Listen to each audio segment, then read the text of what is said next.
Hey guys, tonight we slip into a Europe that's just finished tearing itself apart. Picture this, chimneys standing like blackened teeth, whole blocks of cities flattened so thoroughly you'd think giants had come stomping through with a grudge.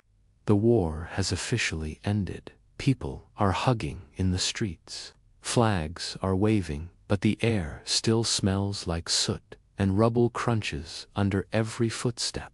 Victory has a way of looking great on paper, but, honestly, when you're standing in the middle of Warsaw or Berlin in 1945, you probably won't survive this without a very sturdy pair of boots and a bottomless stomach. So, before you get comfortable, take a moment to like the video and subscribe, but only if you genuinely enjoy what I do here. And if you're feeling chatty, drop your location and the local time in the comments. I love seeing where everyone's tuning in from. Now, dim the lights, maybe turn on a fan for that soft background hum, and let's ease into tonight's journey together. You trudge into the heart of a Europe that feels both ancient and brand new. It's May 1945, and the shooting has stopped, well, mostly. The official narrative says the Allies have triumphed, but when you glance around, it feels more like everyone lost. In Germany, cities such as Dresden are nothing but charred outlines, piles of brick where neighborhoods once bustled. In the Soviet Union, 20 million dead hang like a phantom population. Even Britain, technically, among the victors, is rationing bread like it's still wartime. The continent has survived, yes, but it's staggering around like someone just rolled out of bed after a week-long fever dream. As you walk, you hear newscasters praising liberation. But on the ground, you see mothers sifting through ruins for something as basic as a pot to cook in. That's the mainstream fact you can't dodge. The destruction was so total that European industrial output in 1945 was less than half of what it had been in 1938. Factories are shells, trains derail into weeds, and the word normal might as well be shipped off to Mars. But there's also the quirky bits, the side stories you'd never imagine in such devastation. Like the rumor that in certain bombed-out towns, kids made toys out of unexploded shell casings, playing catch with death like it was just another afternoon.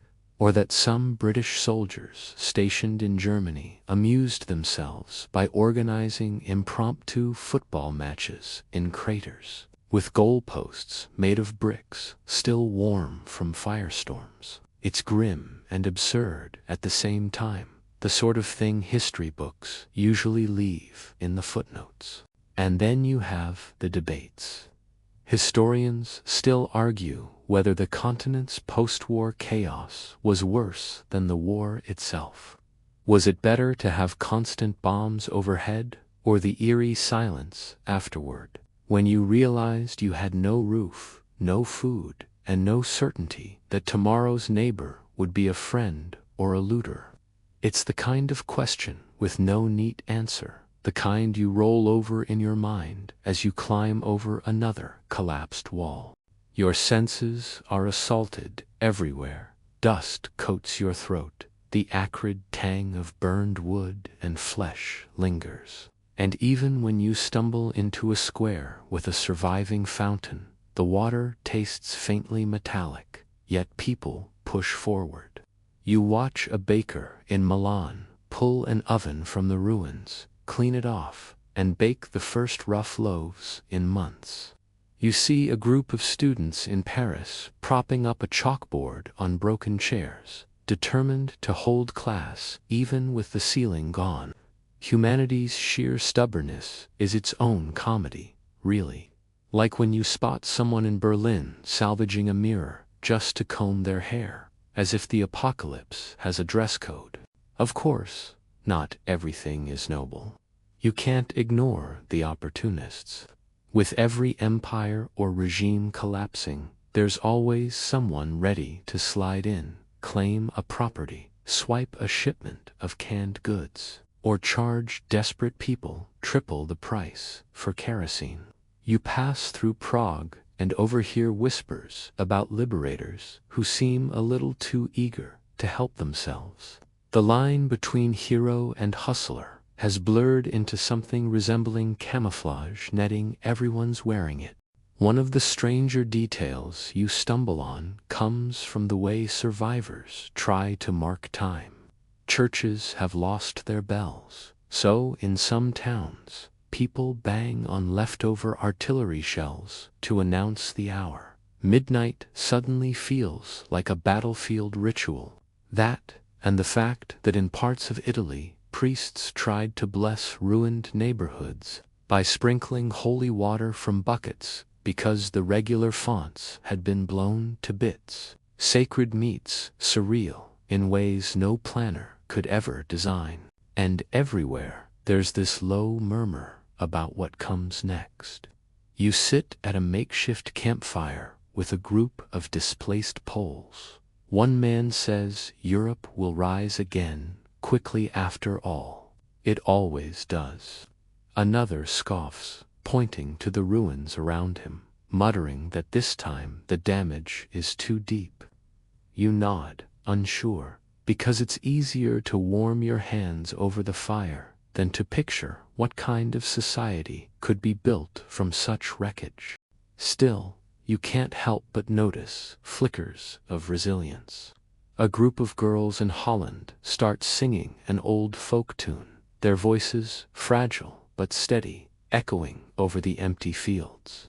You smile half because it's beautiful, half because it feels wildly inappropriate to break into song in a landscape that looks like a Hollywood disaster set.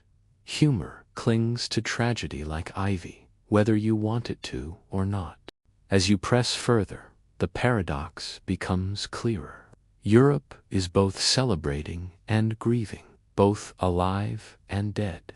One road leads to a victory parade, another to a mass grave. One family is reunited, another torn apart by new border lines scribbled by foreign ministers who never set foot in the villages they divided. The war is over. Yes, but the continent hasn't yet decided what after really means. You stop at a crossroads where signposts have all been blown away, leaving only splintered wood. It's a fitting symbol. No one knows where to go. Refugees wander in circles. Soldiers search for enemies that may no longer exist, and civilians cling to routines that feel absurdly fragile. The silence after war is not peaceful, it's uncertain, uneasy, heavy as a storm waiting to break. And through all of it, you keep moving, step by step, because standing still feels impossible. Europe is a savage continent, and tonight you are caught in its first uneasy breath of post-war dawn. You shuffle forward into the swirl of people spilling across fields, roads, and train platforms, each clutching bundles of whatever scraps of life they've managed to carry. The war has ended, but Europe has turned into one giant waiting room without chairs. Refugees crowd every corner, millions of them, from liberated prisoners of war to Holocaust survivors to families pushed out of homes, now stranded on the wrong side of shifting borders. You see them all moving in slow tides, like rivers that have overflowed their banks, unsure where the water will finally settle. The sheer numbers are staggering. By summer 1945, more than 40 million people are wandering across the continent.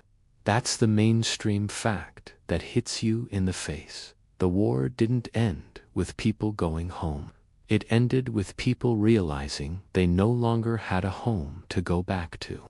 One moment you're following a ragged family from East Prussia, dragging a cart with squeaky wheels. The next, you're walking beside Red Army trucks packed with men headed east, while German civilians shuffle west and displaced Poles search for villages erased by fire. It's less an orderly return, more like a continental shuffle, set to the rhythm of hunger and exhaustion. Of course, amid this exodus, there are the bizarre moments, the quirky snapshots that don't make it into neat history lectures. Like the time some refugees in Czechoslovakia tried to hitch rides on coal trains, only to emerge days later completely blackened, looking like they'd auditioned for a mime troupe gone wrong. Or the tale of people cooking soup in their helmets when pots were scarce, giving every meal the metallic aftertaste of recycled warfare. Survival has its recipes, and none of them would pass a Michelin inspection.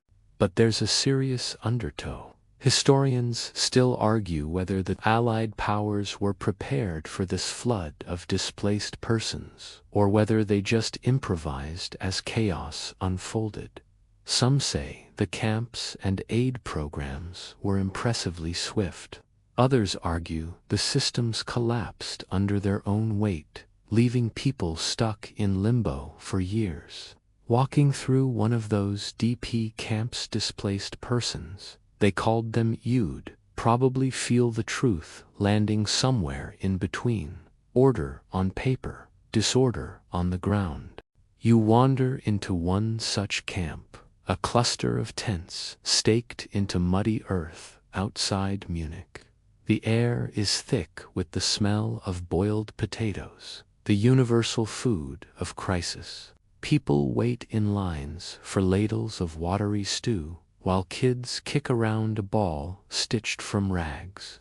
Someone's scrawled jokes in chalk on the side of a hut humor as both rebellion and anesthetic. You notice how quickly makeshift hierarchies form. The strongest guard, the firewood, the cleverest organize barter, the elders whisper advice like improvised commandments. It's society in miniature, rebuilding itself with stubborn creativity. Some groups, though, aren't just drifting. They're being pushed. Germans expelled from Poland, Czechoslovakia, and Hungary march west in endless columns, carrying little more than what fits in a suitcase. Soldiers with rifles escort them, though escort feels like the wrong word when you see how rough the process can get. Entire villages move like herds, and you can sense the bitterness carving new scars before the old ones even heal.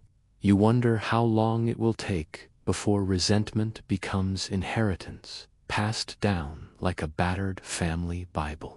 Yet not every journey is tragic.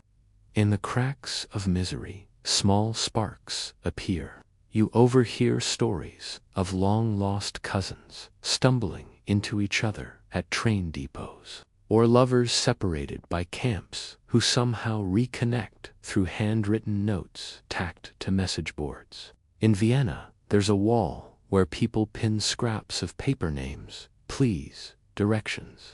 It looks less like a bulletin board and more like the continent's collective heartbeat, fluttering wildly in public view. Your senses get saturated walking among these moving crowds. Every train station reeks of unwashed clothes and coal smoke. Every barn, turned into a temporary shelter, hums with snores, coughs, and the occasional lullaby hummed to calm a baby. Even the sound of boots against cobblestone grows hypnotic after a while, a reminder that rest is rare, and motion is the only currency anyone has left. And then there are the awkward ironies. Some freed concentration camp survivors are housed in former German barracks, sleeping on bunks once used by their jailers. The psychological twist is unbearable, yet they press forward, sketching tiny fragments of normal life inside places that should have been abandoned forever. You pass a group of young men playing cards on one such bunk, and you can't decide if it's comforting or deeply unsettling. Probably both. Amid the chaos, certain nations stand out for their attempts to manage the flow. Sweden, oddly enough, becomes a magnet for survivors. offering a cleaner, safer alternative to the Ashladon mainland. You hear of white buses sent to rescue concentration camp victims, their paint meant to symbolize peace, though the sight of them trundling along half-empty roads feels strangely ghost-like. Meanwhile, in Italy, Allied soldiers half-joke that the refugee trains always arrive late, proving Mussolini's promises about punctuality never quite stuck. That's your second joke of the night. And yes, history does occasionally serve its comedy with a side of irony. The real kicker is how long the wandering continues. It's easy to imagine these movements ending in weeks, maybe months, but you discover people still drifting years later, caught between nations reluctant to accept them and governments too overwhelmed to care. You picture yourself standing at a border checkpoint in 1947, watching a mother plead with guards who barely look up from their cigarettes. War may be officially over, but bureaucracy has a way of extending suffering like an unpaid bill. Still, you can't help but marvel at the human capacity for adaptation. People start schools, in camps, form sports leagues, even organize theatrical performances. In one camp in Germany, a troupe stages Hamlet in Yiddish, with costumes stitched from donated sheets. Imagine watching To Be or Not to Be delivered by men and women who had lived the question far too literally. That's resilience served raw with a touch of Shakespearean flair. Walking away from the noise of a crowded station, you find a stretch of road littered with abandoned belonging shoes missing their partners, a child's doll with no arms, a rusted frying pan too heavy to carry. These artifacts feel like accidental museum exhibits, each one whispering about the weight of survival choices. Keep what you can carry, leave behind what you love. You wonder how many generations later, families will still remember the objects left to rot in the dust. By nightfall, you're surrounded by the low murmur of thousands bedding down in open fields. Fires crackle, babies cry. Someone plays a harmonica badly enough to make you smile. The stars overhead shine with maddening indifference, the same constellations that watched Caesar march and Napoleon retreat. And here you are, another witness in a Europe still wandering, waiting for a map that hasn't yet been drawn. You move with the shuffle of tired feet into towns that somehow survived bombardment, only to find them hollowed out by hunger. Food, not peace treaties, becomes the currency of daily life. You watch children with ribs visible beneath their shirts line up for thin bowls of watery soup, while mothers barter wedding rings for a loaf of bread. The war may be over, but your stomach hasn't gotten the memo. Every step on cobblestones echoes with the same thought: where's the next meal coming from? Here's the unavoidable fact. By 1945, much of Europe is literally starving. In Germany, average calorie intake drops to about 1,000 per day, less than what's recommended for a sedentary cat. Britain, despite being victorious, continues rationing until 1954, with people queuing for basics like bread, butter, and bacon. In Greece, famine digs its claws deeper, leaving people to boil grass or grind acorns into flour. Your nose picks up the sour tang of cabbage soup, a scent that clings to nearly every doorway, proof that vegetables once considered pig feed are now culinary staples.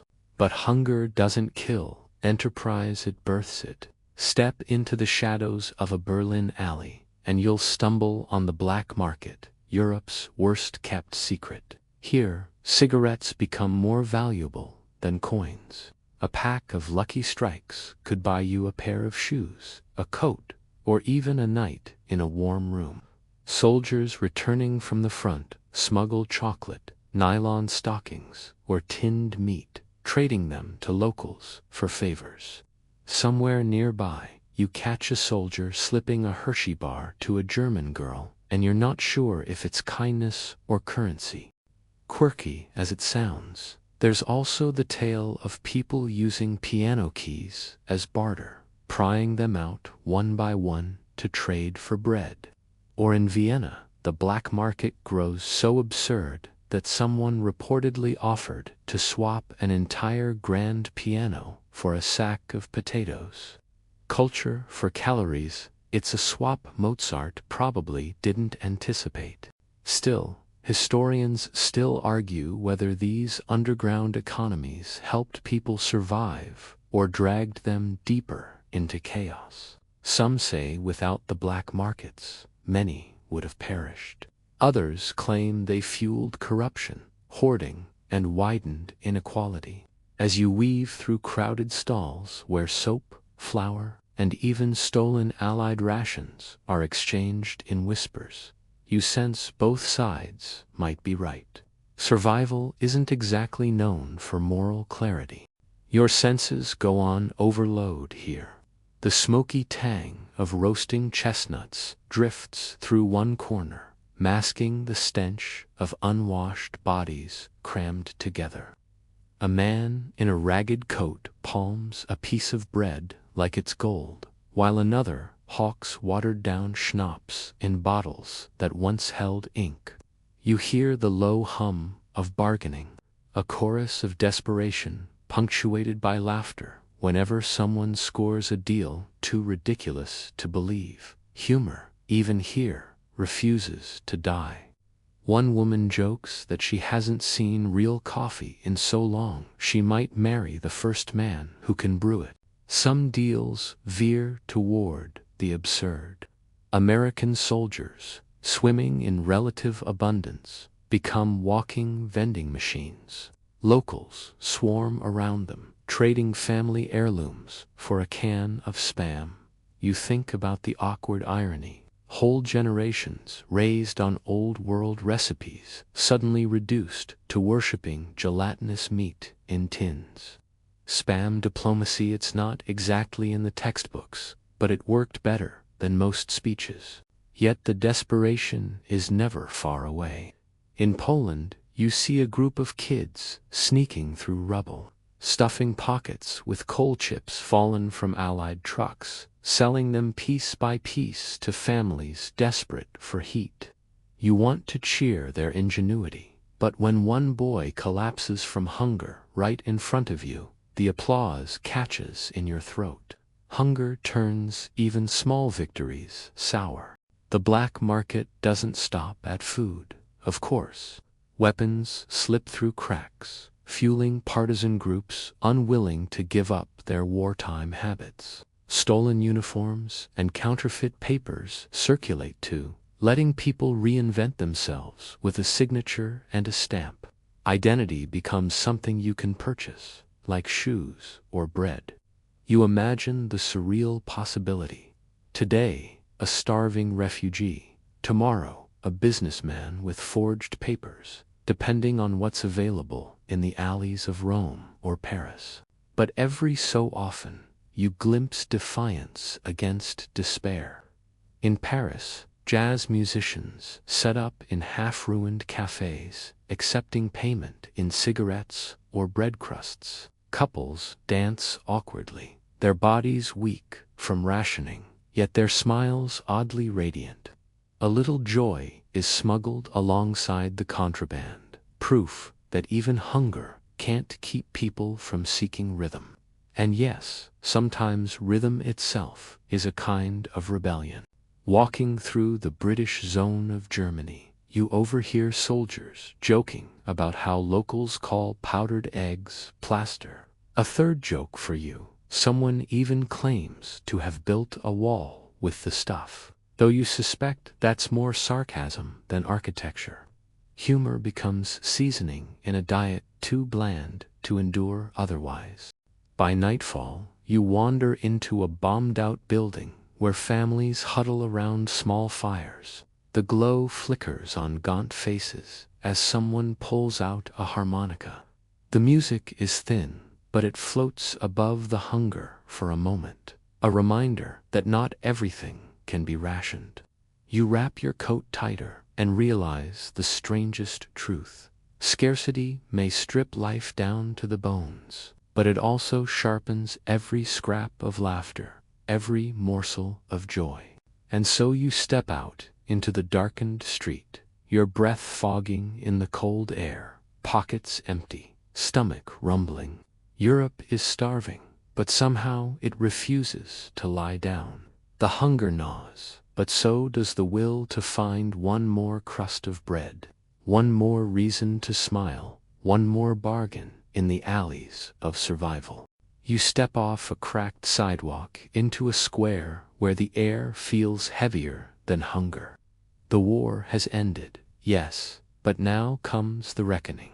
Revenge, justice, call it what you like it, smells like fear and gunpowder, and sometimes like cheap alcohol spilled in alleys after midnight executions. Across Europe, neighbors remember who wore which armband, who collaborated with occupiers, who reported someone to the Gestapo or NKVD. The whispered lists have turned into loud accusations, and you find yourself walking through streets where old grievances are settling in sudden, often violent ways. The mainstream fact is this: from 1945 onward, hundreds of thousands of people accused of collaboration were arrested, tried, or summarily punished across the continent. In France alone, nearly 10,000 alleged collaborators were executed, often without formal trial, their hair-cropped wives paraded in public squares as shameful trophies. You watch one such scene unfold. A crowd jeers as a woman's head is shaved, her baby in her arms wailing louder than the mob. It's called épuration sauvage, the wild purge. And in that moment, justice looks a lot like vengeance with scissors. Yet amid the severity, the quirky details pop up like weeds through pavement. In the Netherlands, people accused of collaboration were sometimes sentenced to shame parades, forced to march through towns wearing cardboard signs declaring their guilt. In Denmark, resistance fighters used tar and feathers, leaving culprits looking like awkward poultry mascots. Even in brutality, absurd theater had its role. It's hard not to smirk, just a little, at the idea of a collaborator being mistaken for a giant chicken. Still, historians still argue whether these purges were necessary steps toward cleansing societies, or whether they were simply cycles of revenge that deepened divisions. Some claim they restored faith in justice systems, shattered by occupation. Others insist they blurred into mob violence, leaving scars that outlasted the guilty. You stand in a square in Prague, listening to a professor mutter, "Was this justice, or was it just catharsis?" You don't have an answer, and neither, it seems, does history. The sensory load is intense. You hear the rhythmic thud of boots as resistance fighters march former collaborators into makeshift courts. You smell gun oil mixed with sweat in small rooms where interrogations drag on. You see chalkboards in schools repurposed for listing names of the condemned, a grim parody of morning lessons. Justice is happening, but it feels improvised, like theater with no script, just raw emotion. One of the oddest stories you come across is in Italy, where townspeople forced fascist loyalists to eat castor oil as punishment, nod to Mussolini's favorite intimidation tactic. The punishment wasn't just humiliating, it was literal intestinal revenge. Imagine having to sprint to a latrine as an entire village points and laughs. That's history with a cruel punchline. But the retribution isn't only grassroots. International tribunals spring up, the most famous being Nuremberg. You peek into the courtroom where once powerful Nazi leaders sit behind glass, reduced to defendants in headsets translating their doom. The charge is crimes against humanity, waging aggressive war, introduce a new vocabulary of accountability. Yet even here, debates swirl. Was it justice or Victor's justice? When you overhear a Soviet prosecutor railing against German atrocities, you can't help but note the hypocrisy. Stalin's hands weren't exactly clean.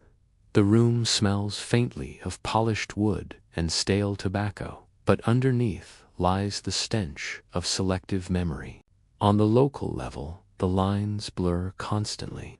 In Yugoslavia, partisans round up suspected collaborators en masse, sometimes with flimsy evidence.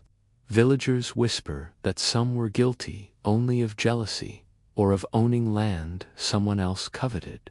Retribution becomes as much about opportunity as about morality. You imagine standing at a village well, hearing one neighbor accuse another over nothing more than a borrowed plow never returned. Justice, in these moments, is frighteningly fragile. And yet, you also see quiet resistance to the frenzy. In Norway, some towns hold formal trials, insisting that even collaborators deserve proper defense. Judges wear threadbare robes, but cling to procedure as if it were a lifeline. In Belgium, school teachers debate whether to punish students who once joined Nazi youth groups, ultimately deciding to offer rehabilitation instead. Not everyone wants revenge to rule. In small ways, restraint flickers like a candle in a drafty room. Humor occasionally sneaks in, though it's often gallows humor. In Paris cafes, jokes circulate about collaborators suddenly finding their patriotism after the Allies rolled in, one wag calling it the greatest costume change since Molière. In Warsaw, someone quips that trials are easier when everyone's guilty. It just saves time. That's joke number 2 for tonight. Bleak, but effective. The imagery grows darker as you travel east. In Soviet-controlled zones, retribution often means deportation to Siberia. Boxcars rumble with the groans of the condemned, while guards smoke and chat as if it's just another day at work. You catch a faint smell of pine tar on the planks of the train, mingling with fierce sweat. No trial, no appeal, just exile.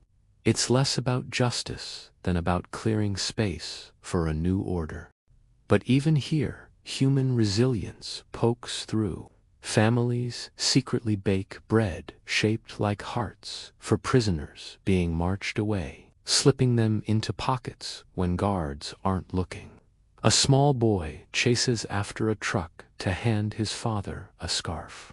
And for a moment, you forget about ideology and remember that love doesn't check political affiliations. By the late 1940s, the initial frenzy calms. Formal legal systems take over, codifying punishment instead of letting mobs dictate it. Yet scars remain. You walk past a farmhouse in France where the shutters are nailed shut because the family inside is too ashamed or too afraid to face the village again.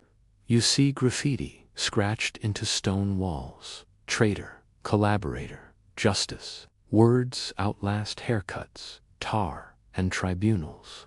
Night settles and the streets grow quiet. You hear distant singing resistance anthems now turned into victory songs, but under it lingers a hush of unfinished business. Justice has been served, maybe. Revenge has been tasted, definitely. And you're left wondering whether Europe has cleansed itself or simply traded one kind of brutality for another.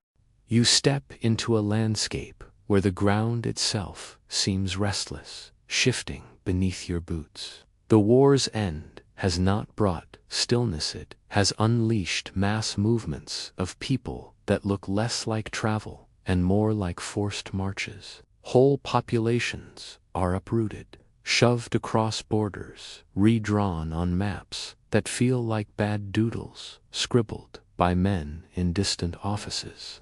And here you are, drifting alongside them, watching as ethnic cleansing ignites across the continent. The fact is stark. Between 1945 and 1950, more than 12 million Germans were expelled from Eastern Europe, Poland, Czechoslovakia, Hungary, Yugoslavia. These weren't just soldiers. They were civilians with farms, shops, and centuries of history suddenly erased by decree. You walk beside a convoy trudging west, wagons piled with mattresses and copper pans, children crying as snowflakes sting their cheeks.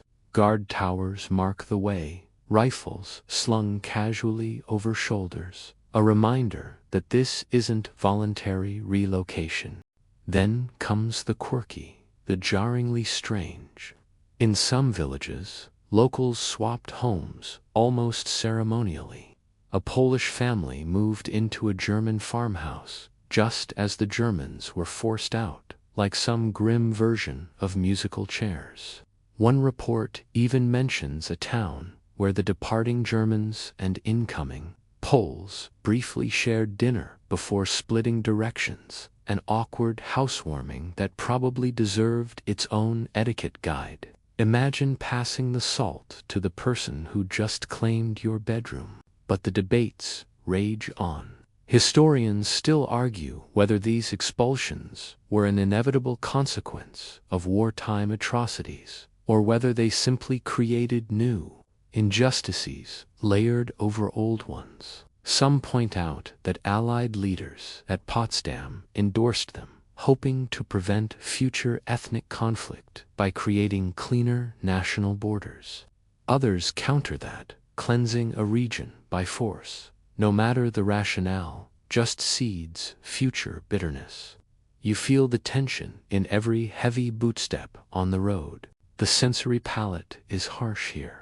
The crunch of frozen earth mixes with the creak of wooden carts. Fires crackle at roadside camps, where families huddle beneath blankets too thin for the cold. The smell is a blend of horse sweat, wet wool, and despair pungent enough to make you swallow hard. At night, the moans of the sick carry on the wind, while guards pace like restless wolves. In Czechoslovakia, the Beneš decrees make expulsions official policy. Germans lose citizenship, property, and dignity all in one blow. You pass a notice nailed to a door. You have 24 hours. No signature, no appeal, just an order.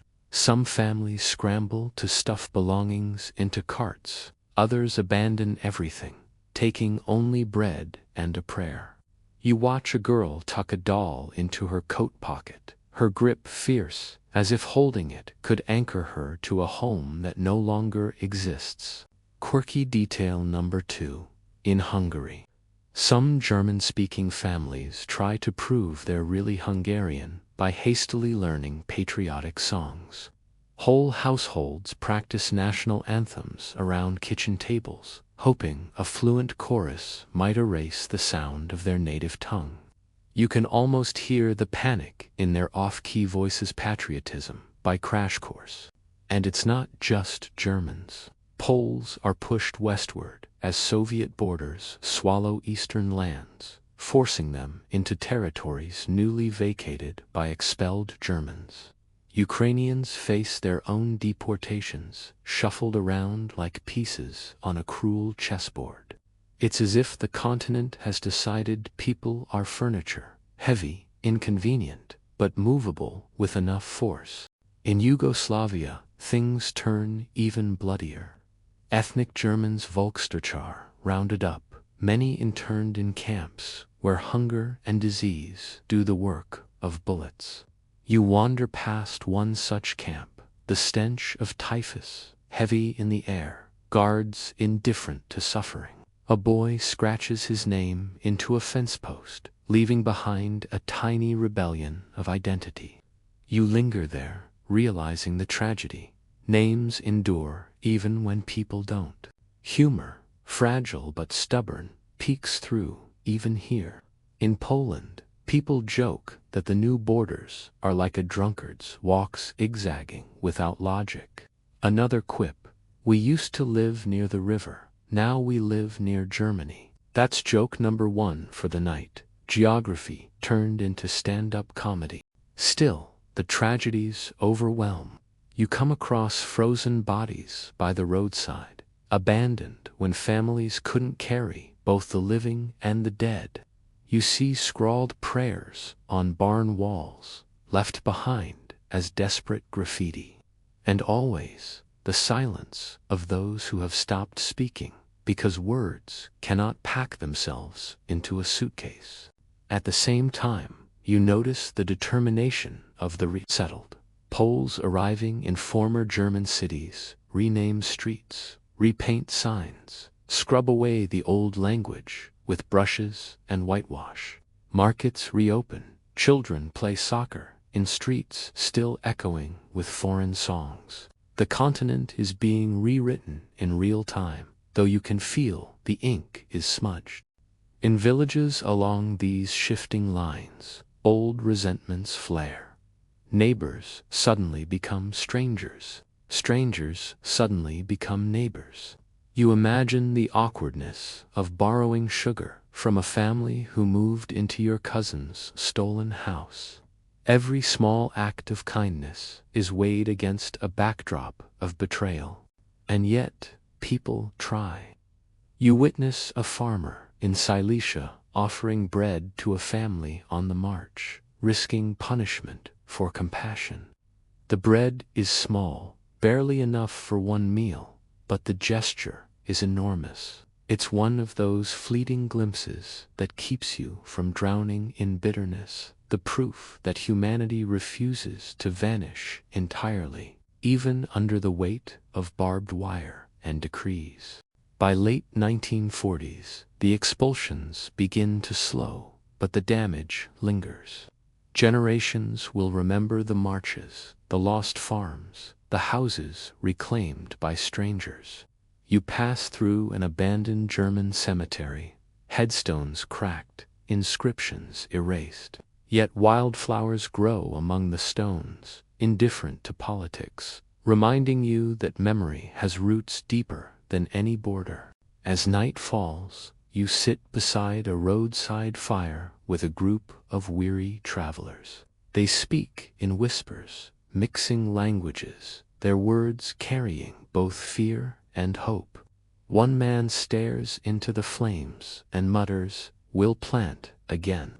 His voice trembles, but the promise feels stronger than the maps reshaped above his head. Europe is cleansing itself, but the scars are already carved. You close your eyes to the sound of boots marching westward, knowing the echo will never fully fade. You drift into a forest where the war never really ended. The guns fell silent for governments, but not for the men and women who had fought in the shadows. You hear the crack of a rifle in the distance, not from a battlefield, but from a partisan band that refuses to surrender. In the tangled undergrowth of Eastern Europe, the resistance doesn't pack up after 1945, it lingers like smoke after a fire. The fact is plain.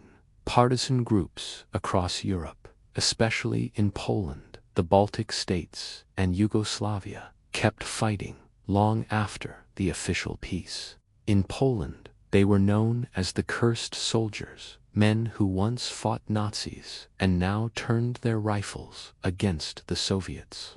In Lithuania, the Forest Brothers carried on guerrilla warfare into the 1950s, vanishing into woods with the stealth of ghosts. You walk their trails, your boots sinking into moss that muffles sound, and realize the war's end was only a midpoint for some. Quirky stories surface here, too.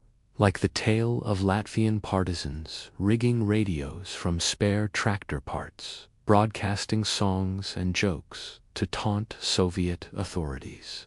Imagine tuning in after a long day only to hear rebels crack wise about Moscow, the static punctuated by laughter.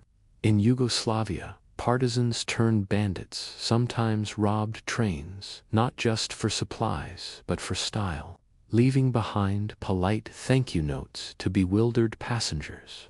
It's Robin Hood with a Kalashnikov flavor.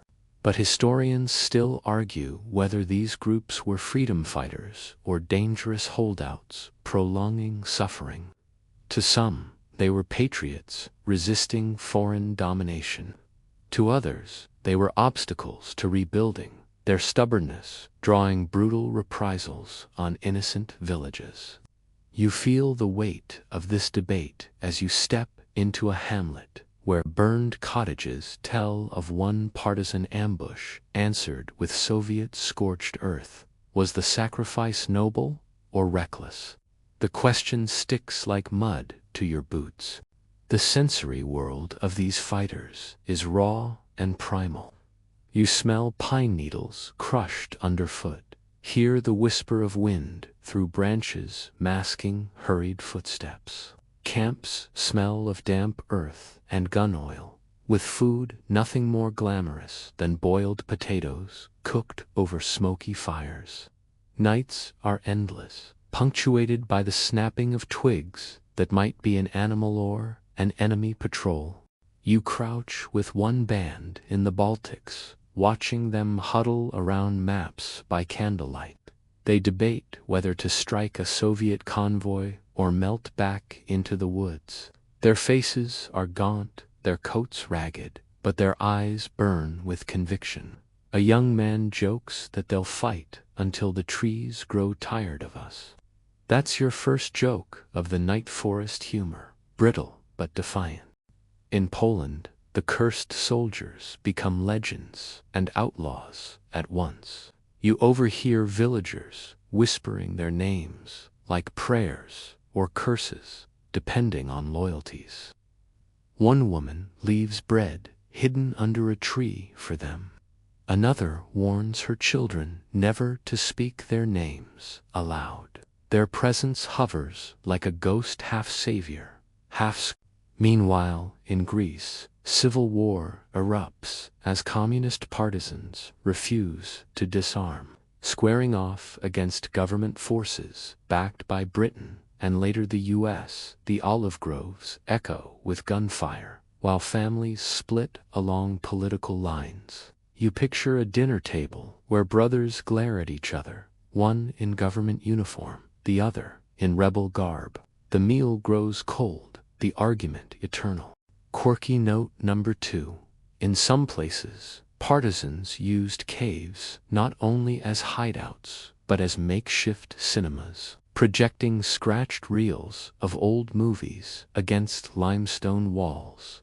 Imagine watching a jittery Charlie Chaplin flick underground while rifles lean against the rocks. Even rebels crave slapstick between ambushes. Still, you can't escape the brutality. Soviet forces hunt down the Forest brothers with precision, sending infiltrators disguised as sympathizers. Torture, betrayal, and executions follow. In Yugoslavia, Tito consolidates power with ruthless efficiency, labeling dissenters bandits before crushing them. The forests that once hid resistance now swallow graves. You step carefully, half expecting to trip over bones covered by leaves. Yet humor stubbornly returns. In Poland, a joke circulates. The war is over when the last partisan marries the last Soviet soldier's widow. It's grim, awkward, and darkly funny, the kind of humor that only makes sense when you're choking on smoke and history at once. That's your second joke of the night, courtesy of the cursed soldiers themselves. You begin to notice how the world above ground tries to move on. Cities rebuild, markets reopen, children return to school. But in the forests, the war refuses burial.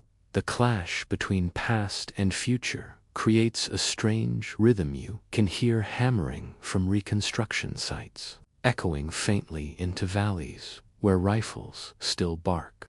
It's as if two Europes overlap, one desperate to heal, the other too wounded to let go. There's a strange romance to it, though undeniable, even in its futility. The whispered songs, the coded letters, the ragged flags sewn from scraps, it all feels larger than life. But when you see a partisan die coughing in a ditch, alone, you're reminded that legends are just human stories stretched too thin. By the early 1950s, most of these groups are gone, hunted, captured, or simply worn down by time, but their memory lingers. In the Baltics today, monuments honor the Forest Brothers. In Poland, the cursed soldiers are both celebrated and condemned. You realize that debates about them never really ended. They just traded rifles for history books. Night falls in the forest, and the air grows damp. You sit beneath a tree, listening to the rustle of unseen movement. Somewhere nearby, a partisan hums a folk tune, the melody wavering but steady. It's haunting, stubborn, and strangely comforting. The war has ended, but the echoes refuse silence. You step out of the forest trails and into a city that looks like a skeleton. Bombed-out walls gape like broken teeth, and you pick your way over bricks that crunch like brittle biscuits underfoot. The air smells of soot even months or years after the flames have gone out. Victory banners might wave in the distance, but here the view is just charred timber and roofless apartments. You wander these ruins as Europe faces the monumental task of rebuilding cities in ashes. One undeniable fact: Warsaw was almost entirely destroyed, 85% of its buildings reduced to rubble. When you trudge down its streets, you're basically walking through a man-made desert of stone. Berlin, too, lies in ruin, its Reichstag a burnt-out husk. Coventry, Dresden, Rotterdam, Hiroshima, that last one sits outside Europe. It hangs like a global shadow. Everywhere you turn, the landscape looks like a post-apocalyptic movie set, except there's no popcorn. Amid the destruction, quirky details sneak through. In London, families living among the ruins used bomb craters as makeshift swimming pools in summer, sliding down rubble heaps like children at a grotesque playground.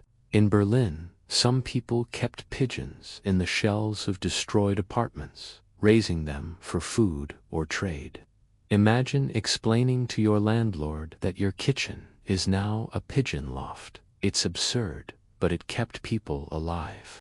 Historians still argue whether reconstruction should have focused on preserving the memory of war or erasing it.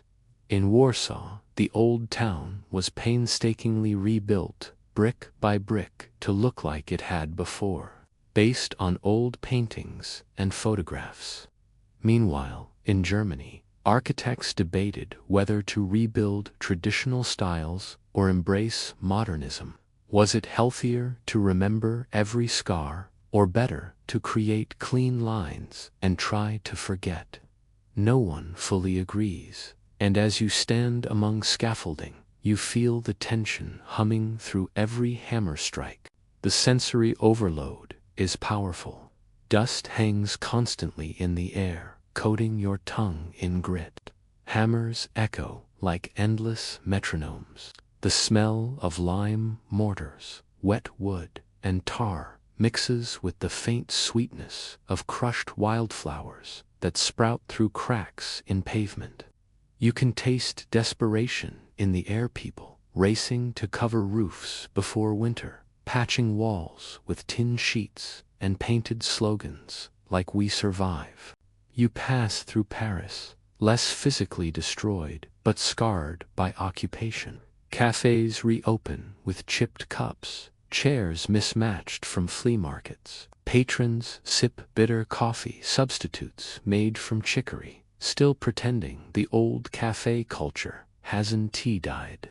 Someone jokes that France won twice, once in 1918, once in 1945, without ever having to actually win on its own. That's joke number 1 of this section. A little dig at French pride, whispered behind Gaulois's smoke. Elsewhere, Soviet cities like Stalingrad barely exist anymore. Entire districts were flattened, and rebuilding was framed as proof of socialism's strength. You walk down avenues that seem absurdly wide, lined with newly planted trees and heroic statues.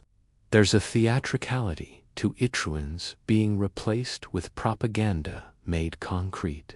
And then there's Germany.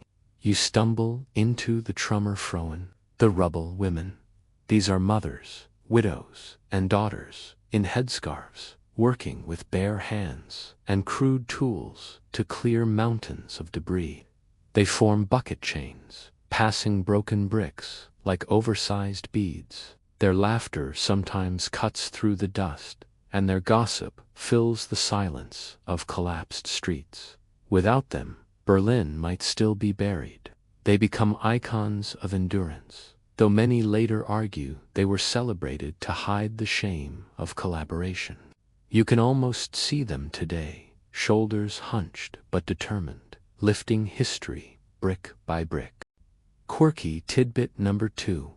In Vienna, locals reportedly used bricks from bombed buildings as currency in informal trades. I'll give you 10 bricks for a sack of potatoes. It sounds like a bizarre Monopoly game, but in a city short on cash and food, rubble itself held value. The jokes keep coming, even among ashes. In Budapest, people quip, "We don't need to build new houses, just put roofs on the ruins." Gallows humor, yes, but it helps to breathe. That's joke number 2 here, tossed out while a man nails tin onto half a wall. As you wander further, you hear heated debates. Should Dresden's Frauenkirche be rebuilt as a memorial, left in ruins as a warning, or resurrected entirely? For decades, it stayed a ruin, like a scar displayed openly. Only in the 1990s did reconstruction begin. Historians still argue whether that decision honored memory or sanitized it. You brush your hand against scorched stone and feel the weight of that uncertainty. Meanwhile, life improvises. In Italy, children play soccer amid ruins, using helmets as goalposts. In Germany, couples marry in half-destroyed churches, vows echoing through missing ceilings open to the sky.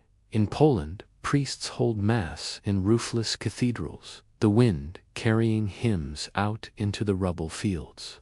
These moments feel surreal, like humanity stubbornly refusing to pause for architecture. Quirky note number 3. In Hamburg, residents turned a collapsed bunker into a mushroom farm. The cool, damp concrete was perfect for cultivation, and families could eat fresh fungus long before supermarkets returned. It sounds like a weird side quest in a video game, but it kept kids fed. You keep walking, and each city blurs into the next, a collage of cranes, scaffolds, soup kitchens, and endless dust. Reconstruction becomes both a necessity and a political weapon.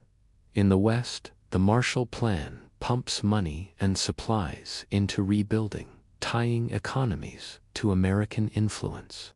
In the East, Soviet control dictates the shape of new neighborhoods, often blocky and uniform. You realize you're not just seeing buildings rise, you're watching ideologies set in stone.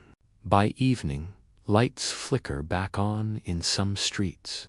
Neon signs hum weakly above shops selling bread and soap. A tram rattles past, sparks flying as its wheels hit uneven rails. People gather at the theater to watch the first new plays, some written about survival, others just comedies to let laughter heal. Joke number 3 sneaks in here. A Berlin cabaret comedian quips, "We've all lost our houses, but at least now nobody complains about the neighbors." And you can't help but chuckle, because in a city where everyone lives in ruins, there are no neighbors left to annoy. That's how resilience feels here. Grim, funny, stubborn, always building, even while remembering. The streets quiet as night comes, but the ruins remain. You sit on a crumbled wall, running your hands over stones that once held someone's bedroom, someone's cradle, someone's laughter. Cities in ashes don't just need rebuilding, they need breathing back to life. And as you close your eyes, you feel them inhale, slow but steady. You leave behind the dust of reconstruction and step into a chill that isn't just the evening air. It's sharper, heavier, like the first frost settling on ground still warm from summer. The war is technically over, but you can feel another conflict crackling under the surface, the Cold War. You wander across a continent that is no longer united by survival, but divided by suspicion, like a family splitting in two over an inheritance no one really wants. The fact is plain. By 1947, Winston Churchill had already warned of an iron curtain descending across Europe. You walk along that invisible line, sometimes nothing more than a checkpoint in a village street, yet thick with meaning. On one side, Western zones tied to America's Marshall Plan glimmer faintly with neon signs and chewing gum wrappers. On the other, Soviet-controlled regions harden into blocky apartment complexes and parades of soldiers with identical boots. Quirky realities pop up in this frozen climate. In divided Berlin, people smuggle goods across sectors using coffins, hiding sausages and butter beneath fake corpses. Picture the scene. A grieving family trudges solemnly past guards, except the body weighs suspiciously like pork fat. Even grief gets recruited into black market economics. Meanwhile, children play games hopping back and forth across sector boundaries, not fully grasping that the chalk line on the cobblestones marks the edge of two worlds. Historians still argue whether the Cold War's beginnings were inevitable or manufactured. Was Stalin always bent on domination, or did Western leaders provoke him by flaunting wealth and military might? As you stroll along barbed wire and brick walls, you can almost hear those debates muttered by ghosts of diplomats still trapped in smoky meeting rooms. The sensory landscape shifts here. Gone are the earthy smells of rubble and wood smoke. Now the air reeks of coal power, bureaucratic ink, and the metallic temps of barbed wire baking under sun. You hear typewriters clacking, propaganda songs blasting from tinny loudspeakers, and boots striking pavement in rehearsed rhythms. The taste is one of tinned meat and powdered milk, bland but filling nutrition as ideology. In Eastern Europe, Soviet statues rise everywhere, giants of stone with permanent scowls. You wander beneath them, half expecting them to shuffle down and demand to see your papers. In Western Europe, Coca-Cola trucks roll through reconstruction zones, handing out sugary bottles, as if peace could be carbonated. Joke number 1 for this section. The Soviets drink vodka to forget. The Americans drink Coke to remember. It's not hilarious, but in a world where beverages symbolize entire systems, it hits. Berlin becomes the epicenter of this cold tension. You sit in a dim apartment as a family whispers about the blockade of 1948. Planes hum overhead. dropping coal and chocolate bars. The children rush to the windows, watching parachutes blossom like dandelions against the sky. Somewhere, a pilot loops around to drop sweets on purpose for kids' Operation Little Vittles. It's both touching and absurd. The warplanes now scattering candy instead of bombs. Quirky tidbit number 2. In Hungary, Soviet authorities banned Mickey Mouse cartoons for being imperialist. Instead, children were treated to animated films about tractors learning the joys of collective farming. You imagine a child sulking, missing Donald Duck, while a cartoon combine harvester cheerfully lectures on wheat yields. Childhood never quite recovers from propaganda. As you wander further east, paranoia thickens. Neighbors spy on neighbors, and the sound of a knock at midnight sends shivers colder than January wind. Secret police files swell with every whisper. You tread lightly through an apartment block where the walls seem to have ears, and you catch yourself checking over your shoulder, even though you're just passing through decades later. Meanwhile, Western Europe buzzes with new alliances. NATO forms, newspapers scream about communist infiltration, and in cafes you overhear arguments about whether America is protector or occupier. Scholars still argue whether Western aid was genuine generosity or a leash disguised as a lifeline. You sip bitter coffee substitute, thinking how ideology and caffeine both keep people awake longer than they'd like. Humor persists naturally. Joke number 2 emerges from Prague. In the West, man exploits man. In the East, it's the other way around. It's a perfect mirror joke, dry enough to crumble in your mouth, but sharp enough to cut through surveillance. You chuckle quietly, hoping the walls don't report you. The sensory contrasts grow more surreal the longer you walk. You step into Vienna, half occupied by Soviets, half by Westerners, a city sliced like a cake at a very tense birthday party. Soldiers from different armies eye each other across cafes, ordering strudels from the same counter, but refusing to share tables. A piano plays Mozart, ignored by men in uniforms whose futures diverge with every clink of cutlery. Quirky note number 3. In Yugoslavia, Tito famously broke with Stalin in 1948, surviving assassination attempts and propaganda campaigns by printing humorous cartoons of himself shaking fists at a cartoon bear.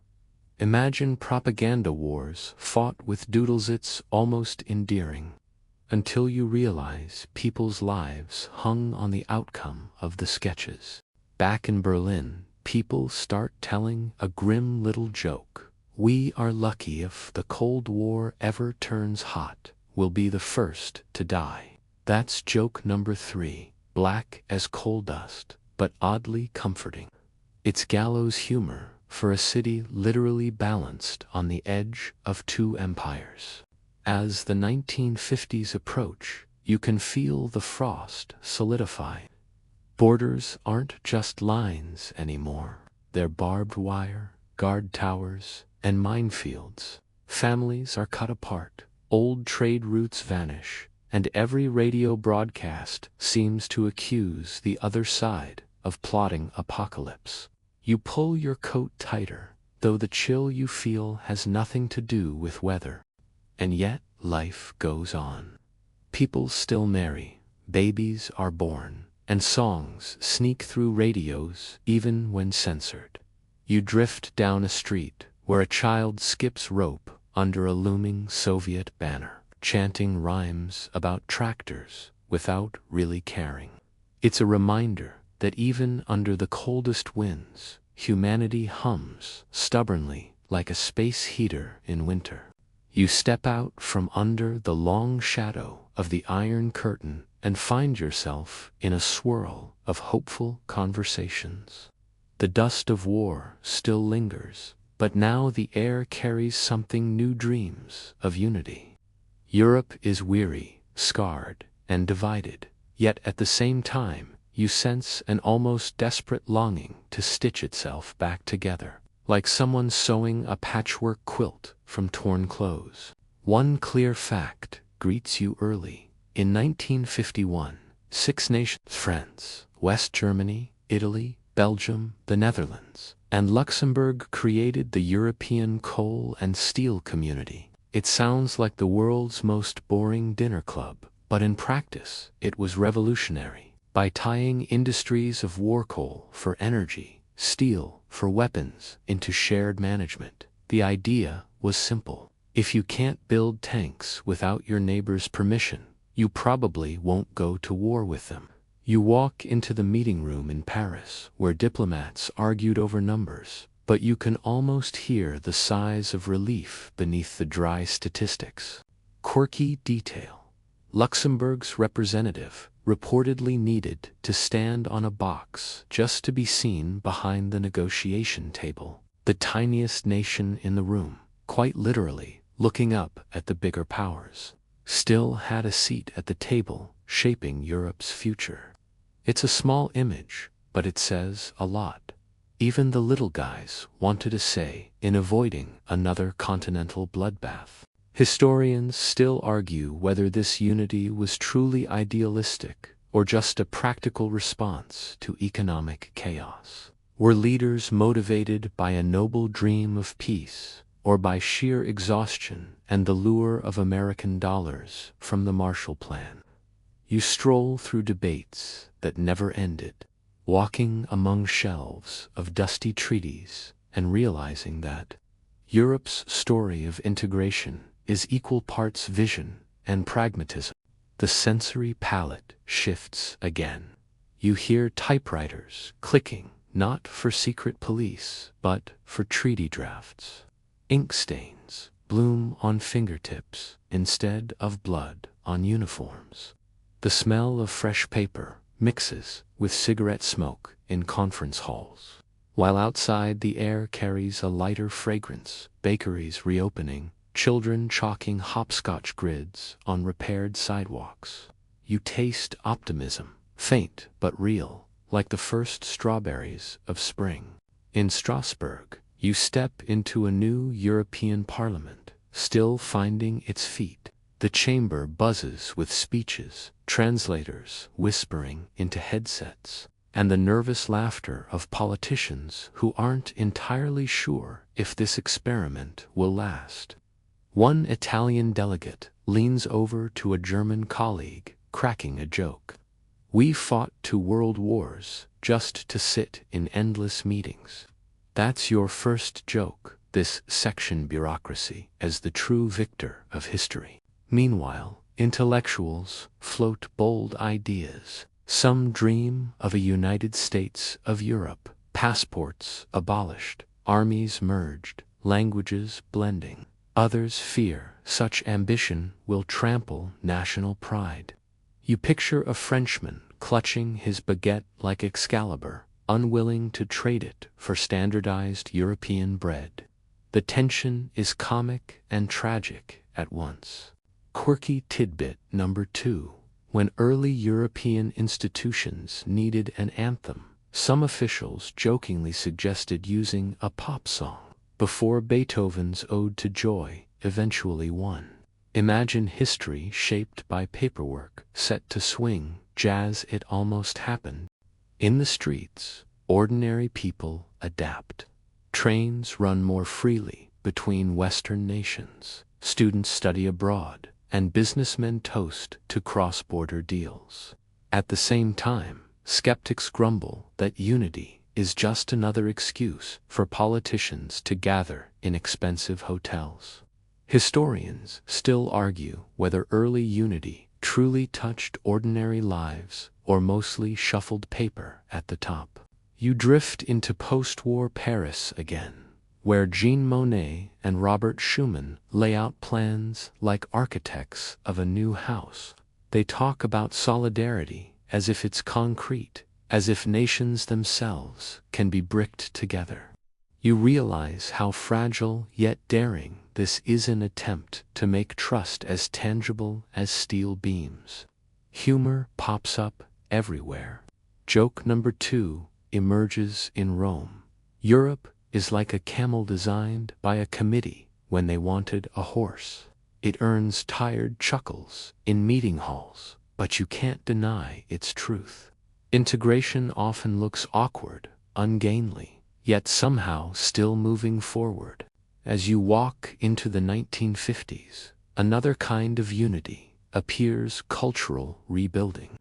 Eurovision Song Contest begins in 1956, beaming kitschy tunes across borders. You sit in a living room as families crowd around crackling radios, cheering for singers they barely understand. It's cheesy, it's glittery, but it feels like joy stitched into melody. For the first time in years, Europe competes without bombs. Quirky note number 3. The first Eurovision featured Switzerland's entry, sung by a woman who forgot half her lyrics live. But nobody cared. They were too thrilled the microphones carried peace instead of propaganda. By now, Western Europe glows faintly with optimism. In contrast, Eastern Europe peers suspiciously from behind the curtain. Stalin condemns the coal and steel community as capitalist trickery. Yet, even there, whispers of unity echo: Hungarian students dreaming of freedom, Polish workers striking for better lives. The East can't join, but it listens. The scholarly debate returns: was unity born from fear of the Soviets, or genuine belief in cooperation? You feel both forces tugging, like a rope pulled from two sides. The answer may never be clear, but you walk the tightrope anyway, balancing between pragmatism and vision. By evening, you sit in a newly rebuilt cafe in Brussels, surrounded by chatter in half a dozen languages. Waiters clatter plates, glasses clink, and laughter rises above the hum. Someone tells joke number 3. Europe will only be united when Italians drive trains on time. Germans tell jokes, and the English cook edible food. Everyone roars because it's a joke born of stereotypes, but also of affection. It shows that unity means poking fun while staying at the table together. You lean back, sipping coffee that finally tastes like coffee again, and realize this dream, however fragile, however bureaucratic, is more daring than any weapon. For the first time in a long time, Europe imagines not just surviving, but belonging together. You step into the last chapter of post-war Europe, where the slow pulse of normal life finally begins to take shape.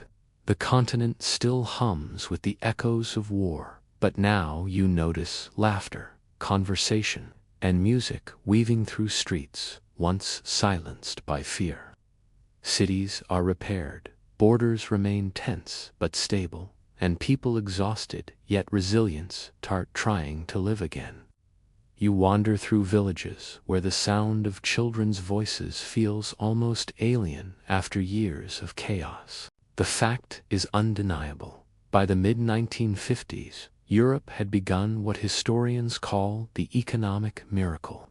West Germany's Wirtschaftswunder saw industrial output soar, employment rise, and living standards improve drastically. France, Italy, and the Benelux countries also experienced rapid reconstruction.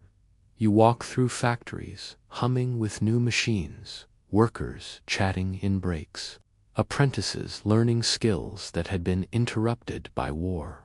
The continent is slowly learning to thrive again. Amid this recovery, quirky moments continue to pepper everyday life.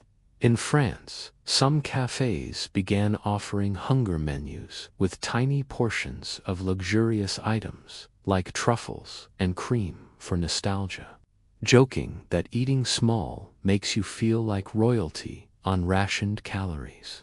In Germany, new bakeries introduced air bread, light and fluffy, prompting jokes that it's mostly flour and hope. You smile, realizing the human need to inject humor into even the driest flour. Yet, historians still argue whether this prosperity masked lingering social fractures. Were these economic miracles lifting everyone, or just the lucky few in urban centers? Rural areas often lagged, war trauma persisted, and displaced populations sometimes remained in limbo for years. Walking through smaller towns, you notice abandoned fields, half-renovated homes, and lingering reminders that not all recovery was equal. Your senses are filled with contrasting textures, the crisp smell of freshly baked bread, the metallic temps of factory machines, the soft rustle of trees lining newly paved streets. Music from cafes spills into the streets, jazz, folk, and early rock and roll, blending a strange optimism with the lingering shadows of hardship. Children chase each other around fountains that were recently restored, their laughter a fragile triumph over past silences. You notice the strange, almost ironic persistence of bureaucracy in daily life. Identity cards, ration books, and permits still dominate interactions, though their urgency has declined. People joke that the true post-war sport is standing in line for paperwork, a nod to absurdity that never seems to leave Europe's veins. That's your first joke of the night, history's version of competitive queuing. In the realm of politics, the European Economic Community forms, laying the foundation for modern European Union structures. Agreements are drafted, borders stabilized, and trade flourishes across previously contested zones.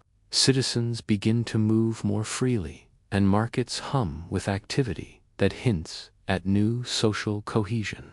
Quirky detail number 2. Officials sometimes sent maps to the wrong offices, leading to towns being temporarily assigned to the wrong country on paper. Bureaucratic comedy in high places. Meanwhile, memories of violence remain embedded in culture. Memorials rise in towns like Orador, Surglain, Dachau, and Lidis. You see plaques, statues, and museums, where school children listen with wide eyes as teachers recount histories of tragedy and resilience. Humor takes a back seat here. The atmosphere is reverent, yet even in solemnity, stories of survival, hidden children, secret rescues shine like tiny sparks. You drift into popular culture, where cinema and literature tackle war's aftermath. Italian neorealism flourishes, capturing the grit of life in rubble-filled streets. French existentialist writers explore moral ambiguity and the human condition.